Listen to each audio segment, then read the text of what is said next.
Section 1. You will hear a student talking to the study abroad coordinator at her university. First, you have some time to look at questions 1 to 4.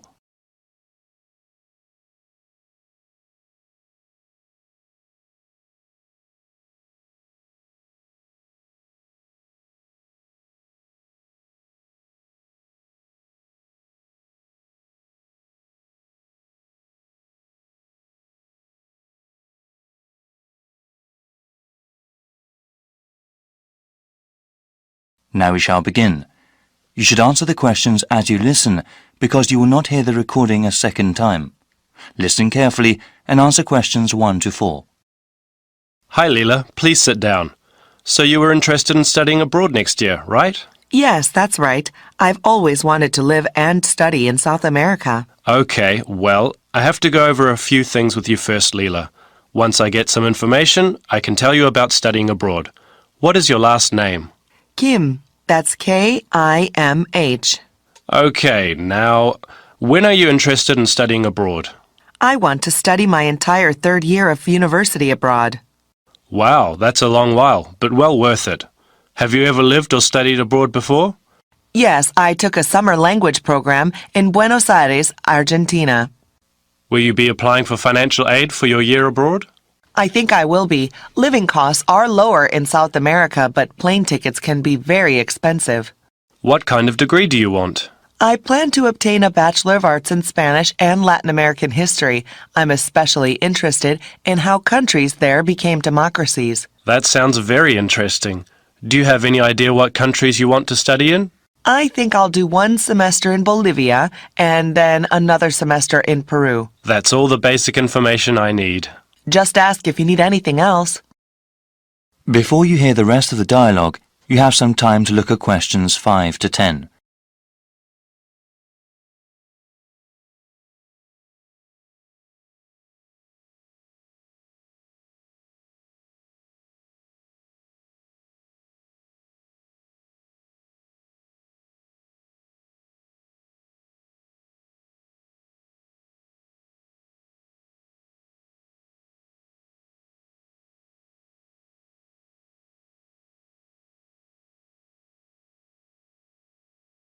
Now listen and answer questions 5 to 10.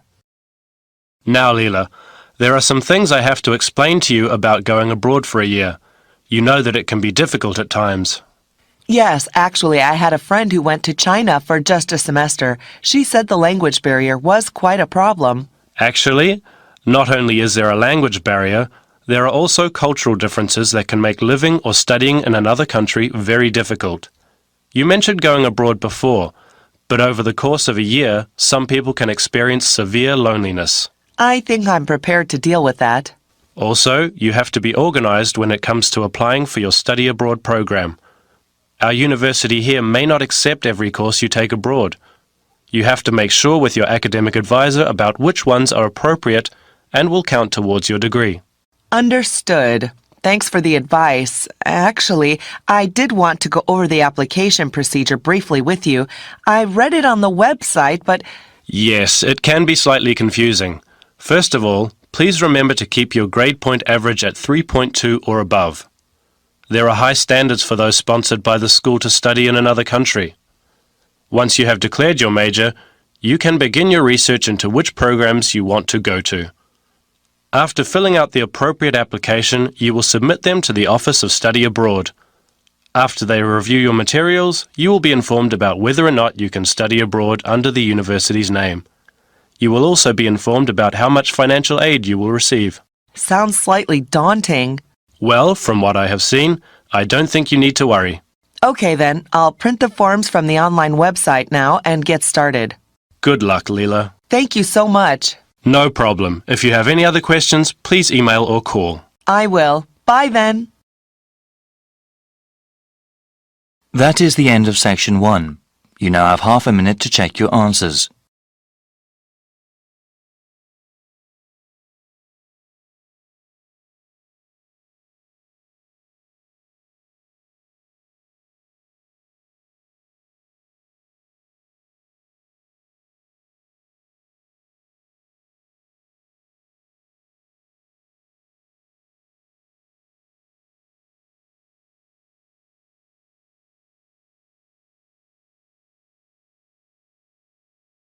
Now turn to Section 2. Section 2. You will hear Laura talk about this year's International Food Festival. First, you have some time to look at questions 11 to 14.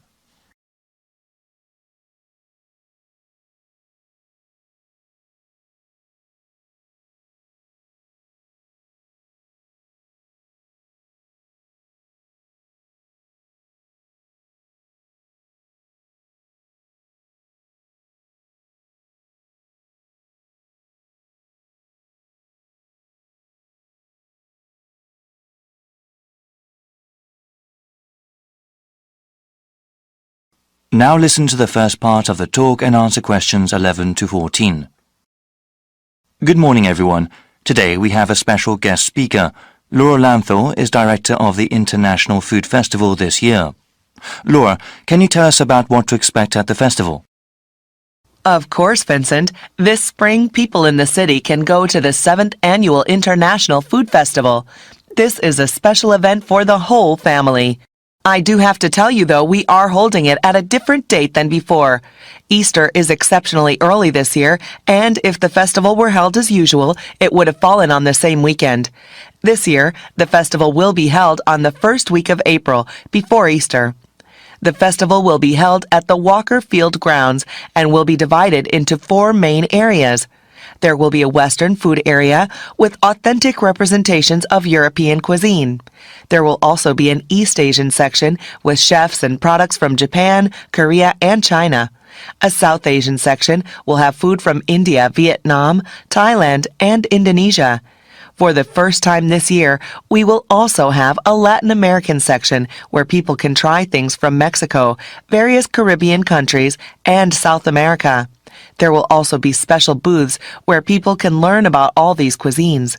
This year, we are expanding the cooking workshop and demonstration portion of the festival.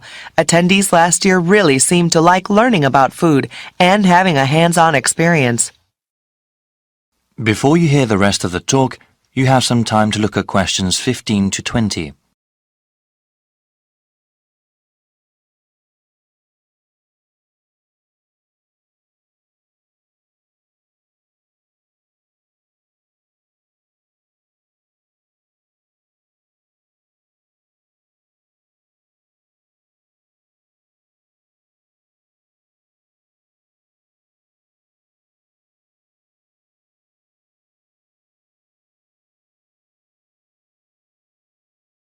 Now listen and answer questions 15 to 20. I'll give you a brief description of 3 of the workshops we have. Like I said, these allow you to participate directly in the making of food and teach you techniques you can use at home. For a full list of them, please go to our online website. We will give you the site address after the end of my talk. You will also find there the procedure to pre-register for the workshops. Pre-registration takes place when you buy your festival tickets and is highly recommended. Non-Western food has become increasingly popular these days, and many people are interested in how to cook such food at home. Such cuisines use a variety of different spices, ones that aspiring cooks might not be familiar with. Therefore, our world tour of spices is a good introduction to the flavor profiles of other cuisines. I would recommend it for adults who want to seriously learn about cooking. Small children might not take to the more exotic spices. One workshop that is meant for children is Candy Adventures. There are traditional activities like making gingerbread houses. Other activities teach basic decorating techniques, including the proper use of coloring dye. Kids can also learn how to make flowers and other objects out of cake frosting.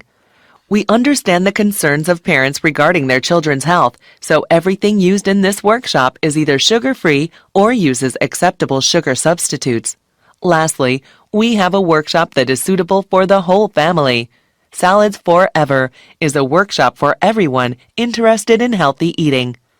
There will be different kinds of salads that people can try and demonstrations that show how to make them. Salads have grown in popularity these days and are a healthy addition to any diet if prepared the right way. The workshop will also teach how to make healthy salad dressings. I'm afraid that's all I have today. Please visit the festival website for more details. That is the end of section 2. You now have half a minute to check your answers.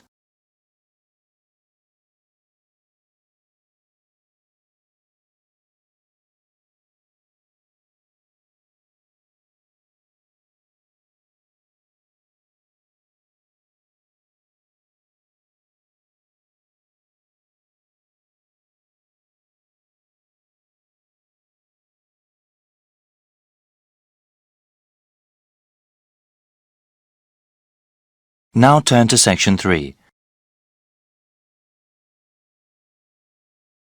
Section 3. You will hear a conversation in a continuing education institute's office. First, you have some time to look at questions 21 to 25.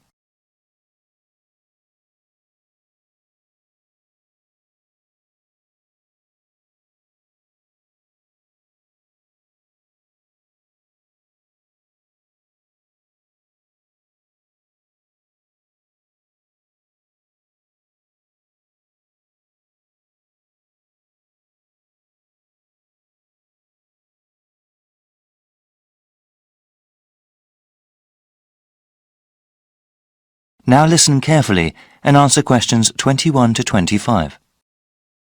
Welcome. My name is Jeremy Holtz. Hello, Jeremy. I was told to come to this office and ask about your continuing education program. I'm interested in taking classes and want to know more about the program. Certainly. We have several different programs depending on your education goals and on what you are doing now. For example, we have continuing education programs for those who want to finish a degree or start a new one, and we also have a program for working adults. Well, I'm working part-time now and I'm interested in completing a degree in business administration. I am working at a hospital, you see, but I want to change my job, either work in hospital management or have my own business. Okay, that sounds great. Many students in our program want to advance in their current careers or even change them. What kind of degree do you have now? I am a registered nurse with a 2-year degree. Great. First, we have to figure out where you want to take classes. We have satellite campuses all over the region. The ones at the city centre are accessible by public transportation but offer fewer course times. A car is the best way to attend classes at our satellite campuses in the suburbs, but they have more classrooms and therefore more courses. Well, I have been saving up for a car, but I don't have enough money to buy one yet. I think the city center campus will be better. Okay, now we have to decide which program you want to register for. We have night courses, where the classes generally run from 7 p.m. to 10 p.m. Classes during these hours are usually once a week. There are also courses during the day that might work for you, depending on your work schedule. Well, like I said, I'm working part-time and unfortunately I work during the evenings. You see, I'm living at my parents' house right now. My father is quite ill, actually, and since my mother works normal hours, I take care of him during the day and my mom takes care of him in the evening when I work. The city center campus doesn't offer classes during the weekends? No, the suburban one does, but unfortunately, there are no classes during that time at the city center campus. You know, maybe the online courses will be better for you. Do you have access to the internet? Yes, I have a computer at home. That might be the best way for you then. It's still a new program. We're still working out the bugs, but it will allow you to work part-time, take care of your father, and take classes. The completion of your degree will probably take longer, however. Before you hear the rest of the conversation, you have some time to look at questions 26 to 30.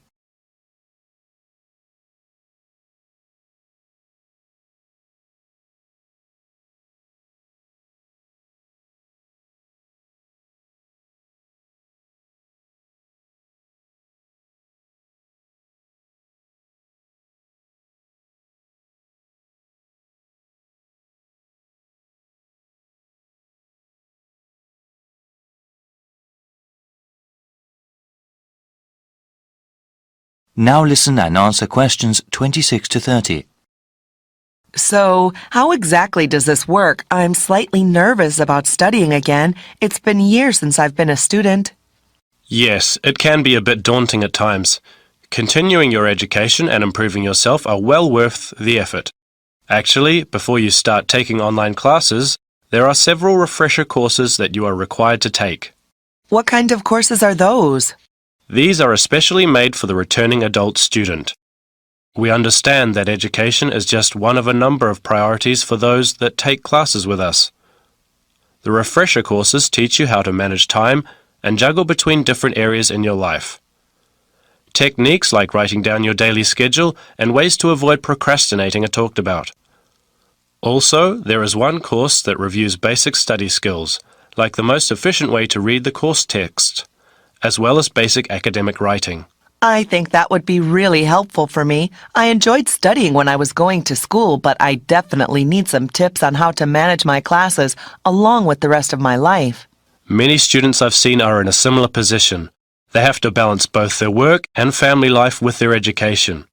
It's not easy, but it is very rewarding for the ones that finish their education all the way through. Okay, so how do I register for the classes? You need to go online to do that. I will give you a brochure with the appropriate web address. You can choose which course modules to take online. You can go through them as time allows. There is even a place to keep track of progress towards your degree. All right, can I ask then about the cost of the online courses? They are cheaper than classes at either campus, of course. Online, you'll see a number of different ways to pay. You can pay up front for each course module you take, or pay over a number of months. The latter method of payment will probably be better for me. Are the textbooks and other course materials expensive? No, not at all, actually. With all online courses, the relevant materials are included free of charge. They are available to download after you register. That sounds great. Thank you so much. No problem. My contact information is also in the brochure. That is the end of section 3. You now have half a minute to check your answers.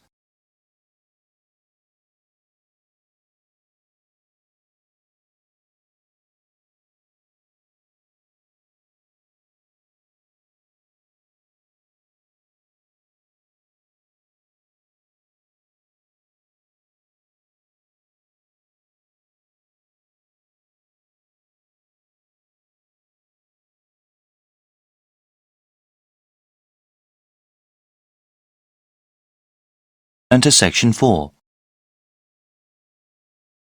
Section 4. You will hear a student representative explaining the views of the student body about how a large donation to the school should be spent. First, you have some time to look at questions 31 to 40.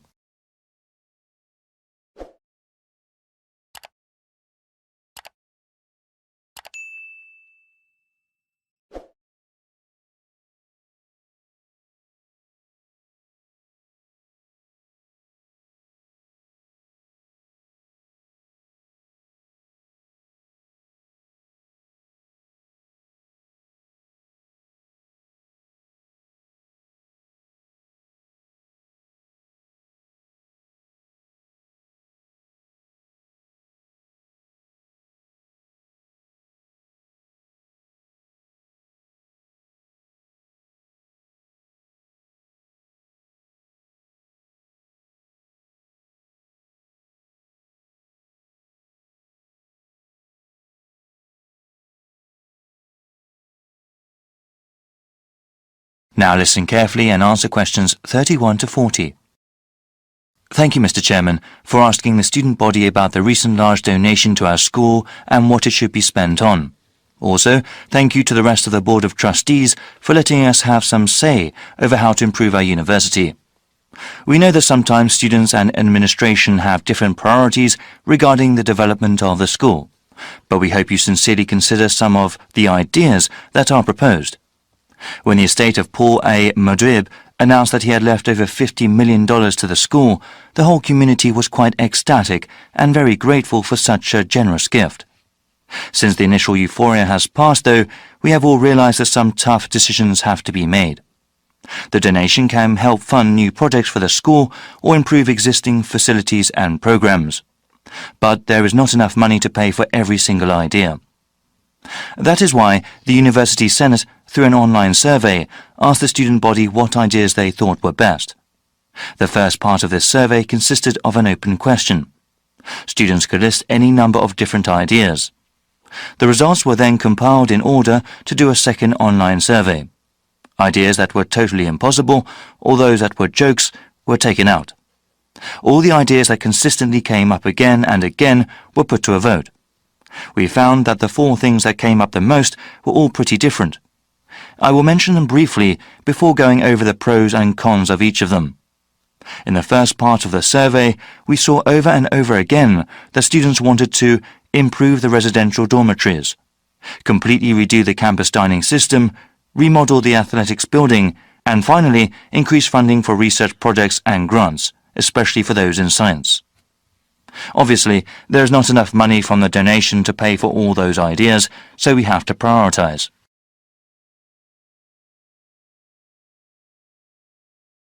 The ideas that got the most votes were improving the residential dormitories and completely redoing the campus dining system.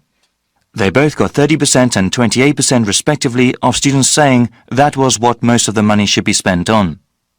Many of the dorm facilities are quite old and definitely need some repair, particularly the shared bathrooms. Also, students have been complaining for a while that there is not an adequate number of dining facilities on campus, and that the quality of the food at existing places is low. Spending most of the donation in these areas would definitely improve the quality of life on campus. However, a significant minority of the student population, about 40%, does not live on campus. They commute from their homes elsewhere and therefore would not benefit from those improvements. 25% of students thought improving the athletics building was the best use of the money, and 17% voted for giving money to research projects for science. There are many people who are attracted to our university because of our athletics programs, so improving the building would improve the reputation of the university. Only a small percentage of students actually ever use the athletics building, however. Though it received the fewest votes, giving money to university research projects has great potential. Any new patents that come about because of that research can possibly earn the school lots of money. That is the end of section 4. You now have half a minute to check your answers.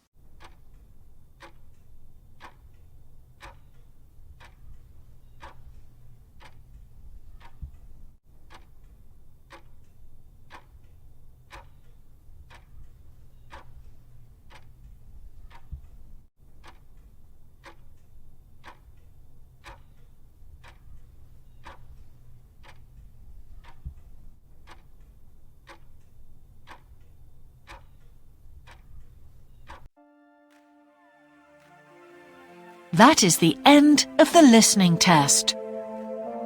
In the IELTS test, you would now have 10 minutes to transfer your answers to the answer sheet.